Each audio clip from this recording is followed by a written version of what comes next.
Yo everyone, it's Azaria or Azza or Sin, whatever you want to call me.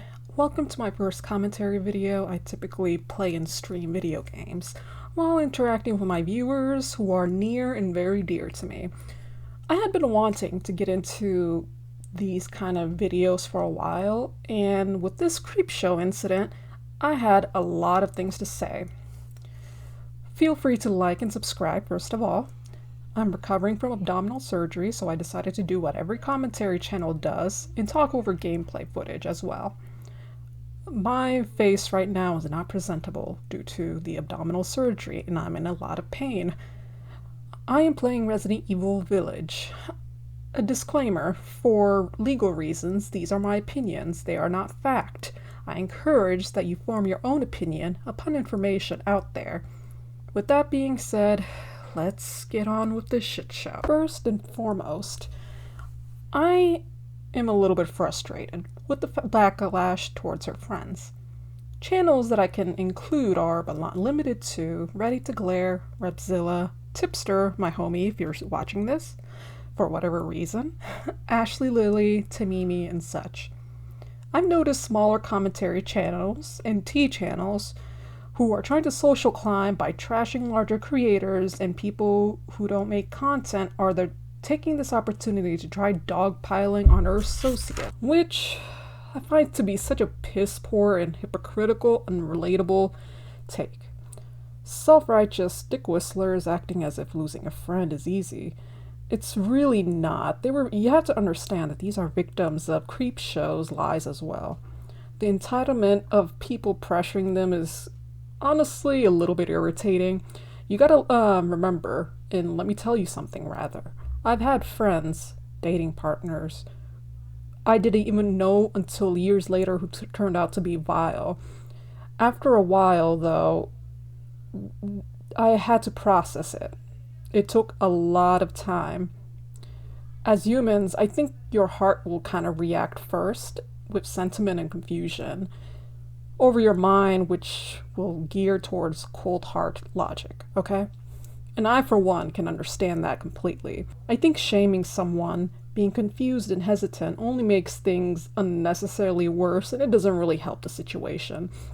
And once again, it's hypocritical because it's much easier said than done to demand a call-out video on a person within 2 hours or 24 hours, in even 48 hours, even a week. It doesn't matter.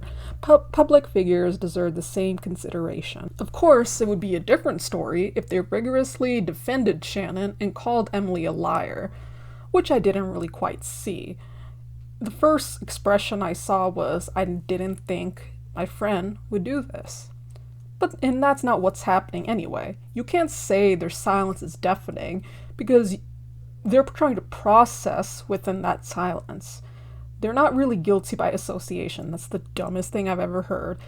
People are forgetting that Shannon was trashing her friends, the same friends that you're talking about, on what she herself said was a hate forum. She knew, and may I remind you again about lolcow being a hate forum. She knew how Ready to Glare and Ashley were hurt when encountering threads about them, and yet she did it anyway. People need to stop and consider they were hit, if not more brutally, than just her followers and subscribers. I used to be a former sub myself, rather former when this all came out, rather, because I did like Shannon. It brings me to the topic of Shannon's premeditated behavior. Prior to her being exposed by lolcow and subsequently Emily Artful, Ready to Glare was sent roses before all of this and came out.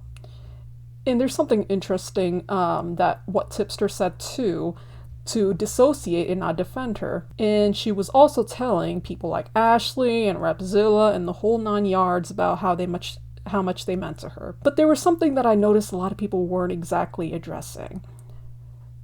Based on DMs Emily had with Shannon, who was rather calculating and quick to shift Emily's suspicions towards a man named Brandon when she aggressively confronted her, this is just me conspiring, but I feel like Shannon and her friends do the exact opposite. And people need to realize that you gotta praise them and give them a lot of credit for not fucking falling for it. For example, I haven't heard anyone mention this, like I said, 100 times. But Shannon was full of contradictions. This has been long established now, with the posts and her past message history and her shifting on whether she knew about lolcow to not posting on lolcow to even frequently. This bitch did not make any sense. Things that would make someone, a friend, scratch their head.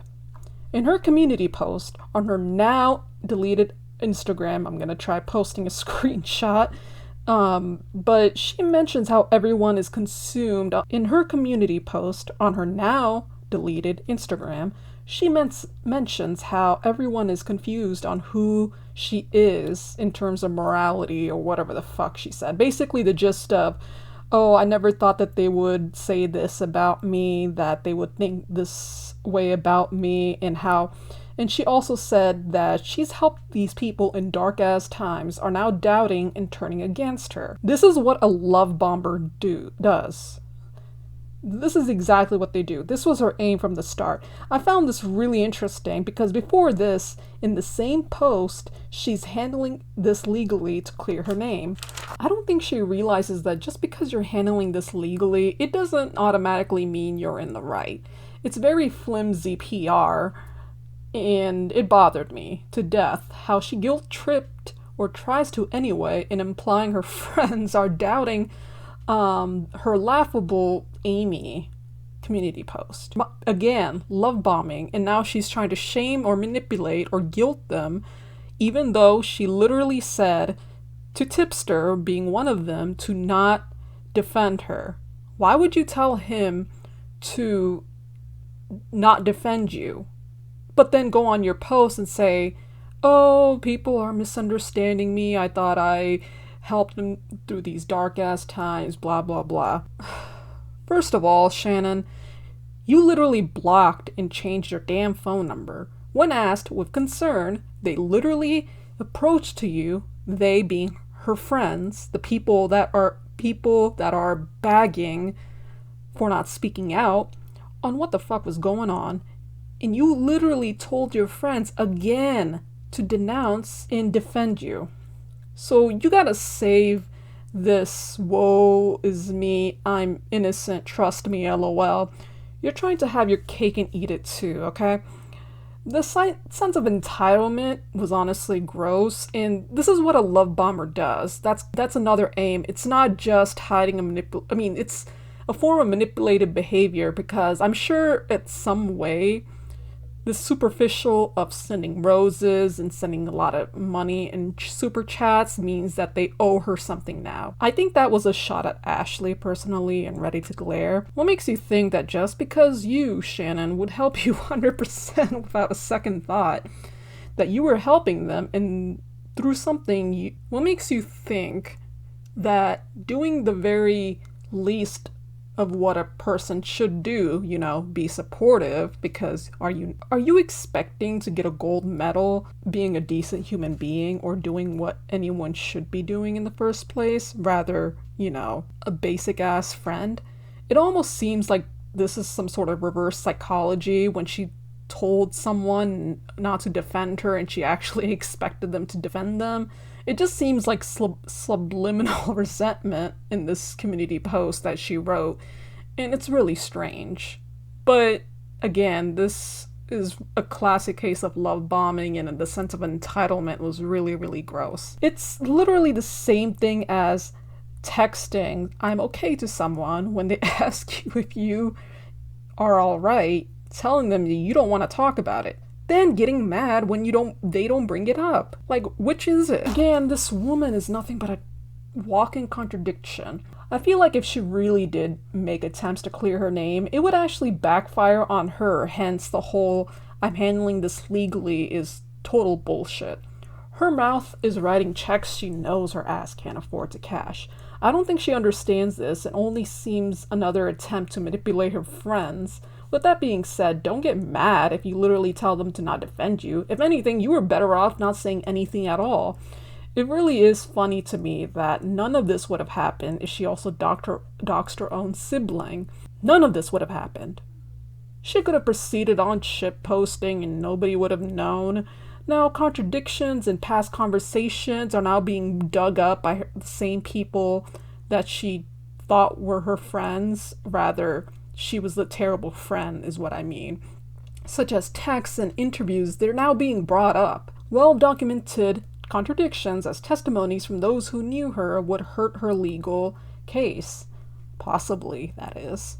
She must have thought her friends wouldn't bring up personal conversations because leaking DMs is frowned upon. Another defense for her personal friends and channels is that there will be no winning anyway. I can hear statements already like OMG or backstabber and wow, too little too late, or even guilt them by knowing Shannon by association. I need to repeat that while some channels did meme and handle the situation really poorly, everyone else brought pretty valuable insight. People like Nick Diorio and Repzion really did not help themselves and with the situation, with Emily Artful rather. I think the pressure to force them in addressing this is kind of unfair. It's a really intimate issue and they don't even really have to. So the fact that they came forward and not only came forward despite this being a hard time for them, but they came forward with receipts, something that is really not helping Shannon, to say at the least. And now people are now coming out like Without a Crystal Ball, and I'm sure Chris Hansen and Onision, Onion Boy, will be coming out and make this their redemption arc. She surely didn't care enough about her friends getting backlash and the lies she told about them. The entitlement is really getting old and she's opened this whole can of worms. Besides, I haven't seen them also speaking out against Emily either. All they said was, hey, I am trying to process this. Shannon was my friend, which is indicative that you can care while being hurt. Everything is still alleged. I had to emphasize that once again because I'm kind of rambling because it just makes me pretty pissed off. Though Shannon's chances to be innocent has gone from 1% to 0.000001%. And that's still giving her too much credit. Her deleting specific videos, which I would say is possible destruction of evidence. Why would you delete something if you got nothing to hide? Which, by the way, that's not going to work, Shannon. It's archived, people have uploaded it to Google Drives, that's not gonna work for you.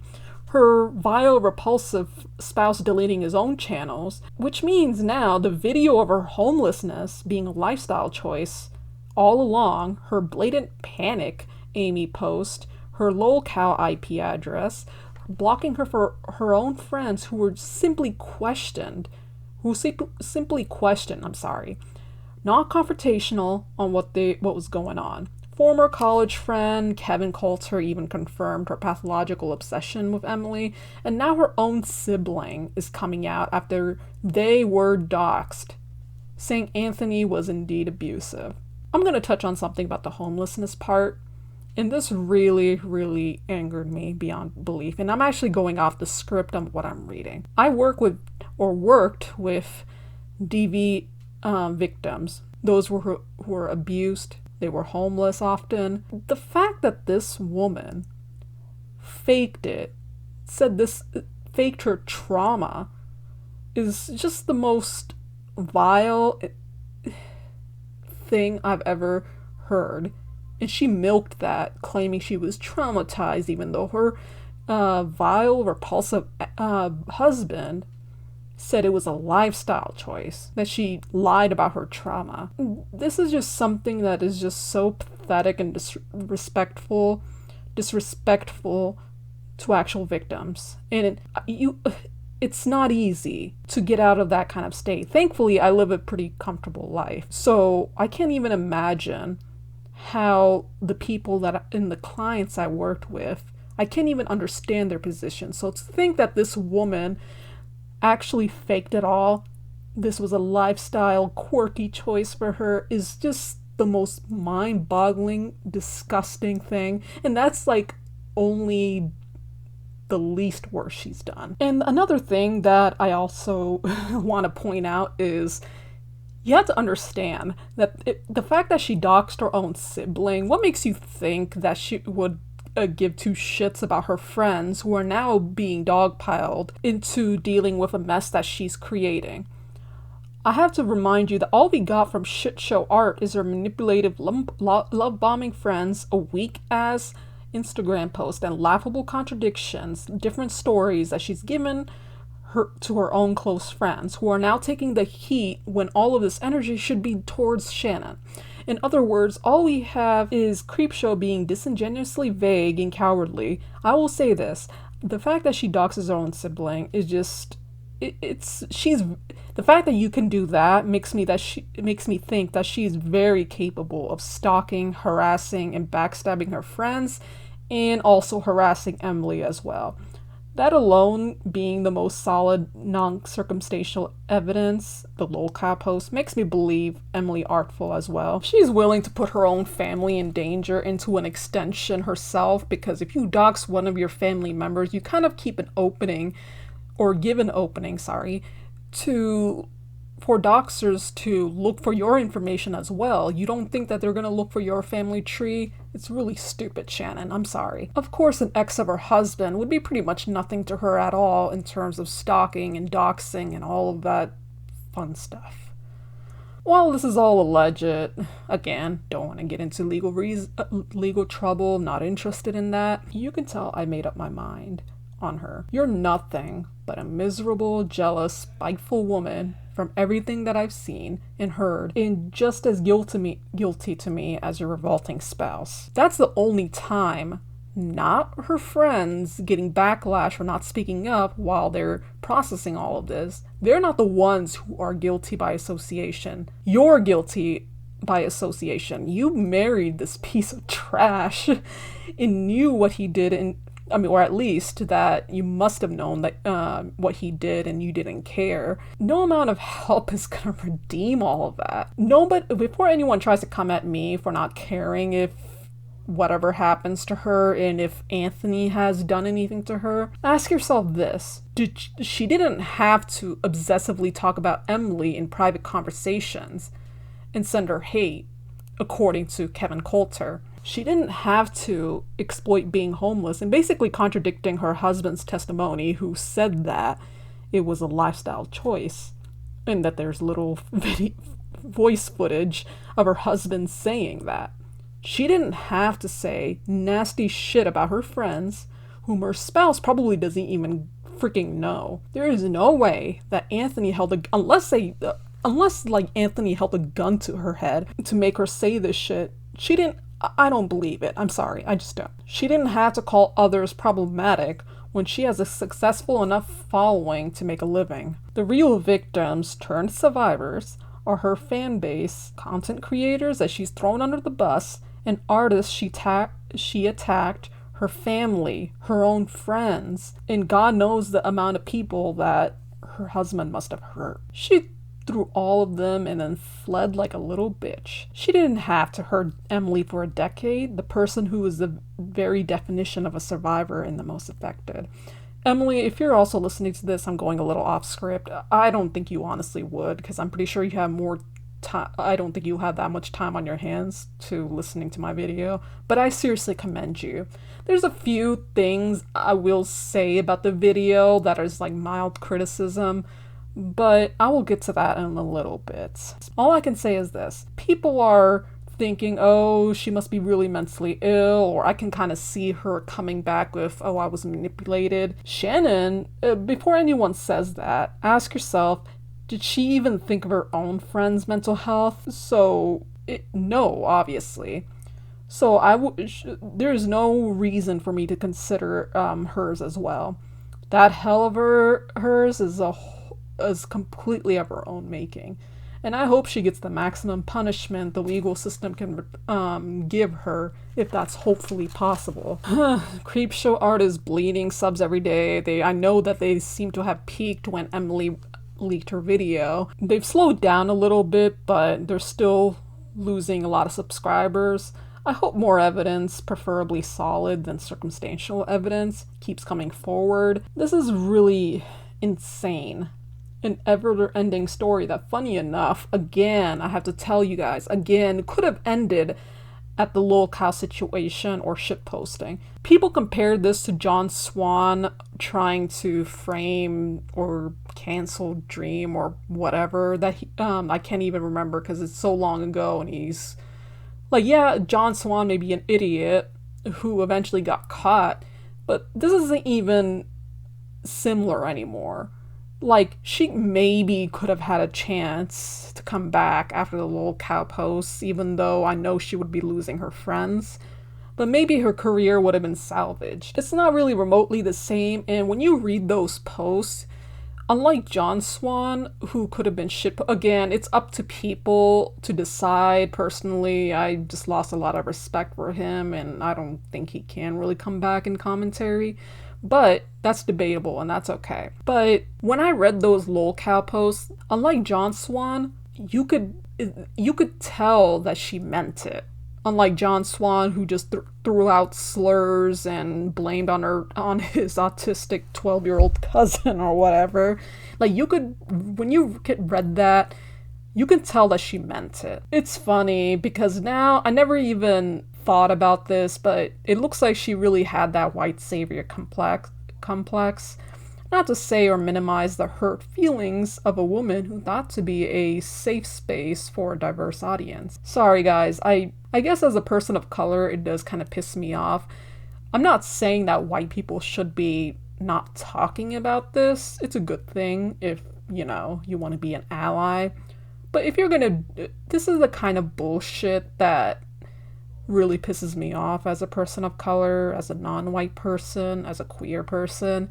The white savior complex, it's so self-deflecting, and Shannon is not the person who has a leg to stand on when it comes to these views now. Maybe if all of this didn't come out, I wouldn't have thought much of it, but now she's shown her true colors. Guys, once again, let's keep the negative energy for Shannon and Anthony and not towards her friends who are allowed, again, time to process to grieve. Even her own her fans are hurt, and I'm sure her friends must be experiencing a whole lot worse. I wouldn't even be surprised, honestly, if this was what she wanted, with all things considered. Hold a couple accountable and also maintain healthy discourse. It's okay to disagree or question things. It's another to bitch or trivialize that situation, which I'm sure Shannon must be laughing at. It hurts and angers me that I've supported and looked up to this duplicitous snake. I'm sorry if this video isn't the best. These are just my thoughts personally, my rambling, my personal opinions. Again, opinions. I don't want to be sued. But I do hope my statements of Shannon possibly throwing her friends under the bus and what I think that she did makes a lot of sense. Because I feel like her trying to think that her friends were going to defend her by playing some shitty reverse psychology, because so far she's clearly shown how smart she is. Spoiler alert, not really. But I'm sure she was trying to pull some reverse psychology, and it clearly backfired on her. It makes her look even worse. Thanks for listening to this video. I've had surgery and I've been recovering, hence inactivity of social media and streaming. I would like to hit for 1K subs for monetization, or mostly the community tab, really. I don't have a job anymore and I've been just chilling, so expect me to probably do more content in the future. Depending on how this does, maybe I'll do some more, or whether there's like another controversy that might be juicy enough for me to comment on, or, just talk about. My streams are mostly usually video games, and I like to talk about all sorts of things. A chill safe space, if you will. Share the video, comment with your thoughts and feedback, and especially tell me what to improve.